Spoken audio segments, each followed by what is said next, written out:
Hi.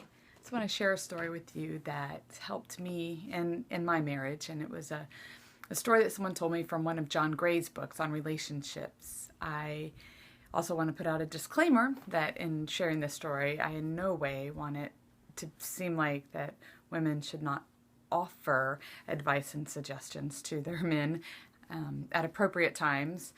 But honestly, when I first heard the story, that thought never crossed my mind, probably because this story spoke to me about the things I was trying to do to control situations or even my husband in ways that I shouldn't be.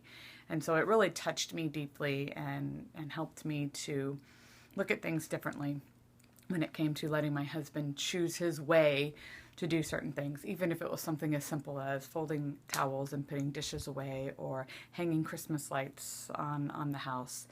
That let him decide how he's going to do it and let him do it.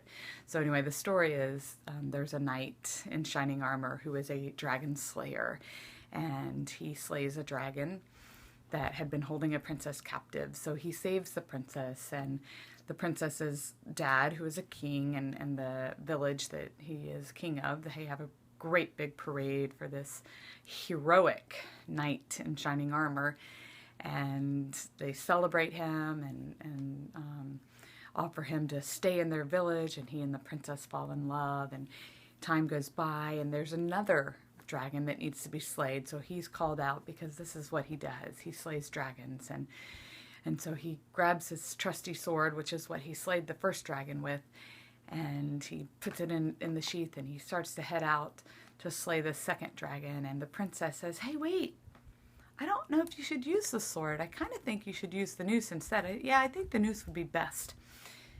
And the knight pauses and he hesitates and he thinks and he's like, well, maybe I thought the sword was good enough, but maybe I'll try it. All right, I'll take the noose. So he goes out, he uses the noose, he captures the dragon, he slays the dragon with the noose, and he comes back to the town and they celebrate him, have a great big parade for him again, just like the first time, only this time he doesn't feel as heroic. Something was taken from inside him, and he just doesn't feel as good about himself. And so time goes on, and there's a third dragon to slay, and so he's called out to slay this third dragon because that's what he does. And so he hesitates as he gets ready to grab his sword, and he's like, "Wait a minute, my sword, I got the noose, I don't know." And then the princess says, I actually think you should use the poison. I think the poison would be best to slay the dragon." And so he's like, okay. So he takes the poison, he goes out, he slays the dragon with the poison, and he returns to the town, and they're all excited, and he's like, he just doesn't feel it, and he feels very unsure of himself, very insecure, and he ends up leaving. I believe in the story he ends up leaving that village. He does not stay in that village, and he goes off and finds a new place to live. But it's interesting because my husband remembers that story, and he remembers that each time he went to slay the second and third dragon, in that moment of hesitation, he actually got wounded by the dragon, and it left scars. But so he remembers that part being added to the story. I don't remember that, but I think it's interesting that he does.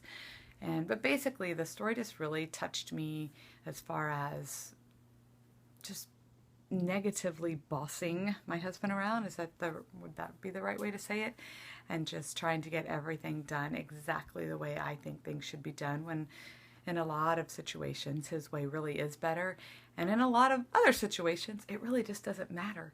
It doesn't matter how the towels are folded. It doesn't matter. There's just certain things that it's better to just let it go. And so I just wanted to share that with you, and I just hope you can take it to heart and just look at your life and see, are there things that you are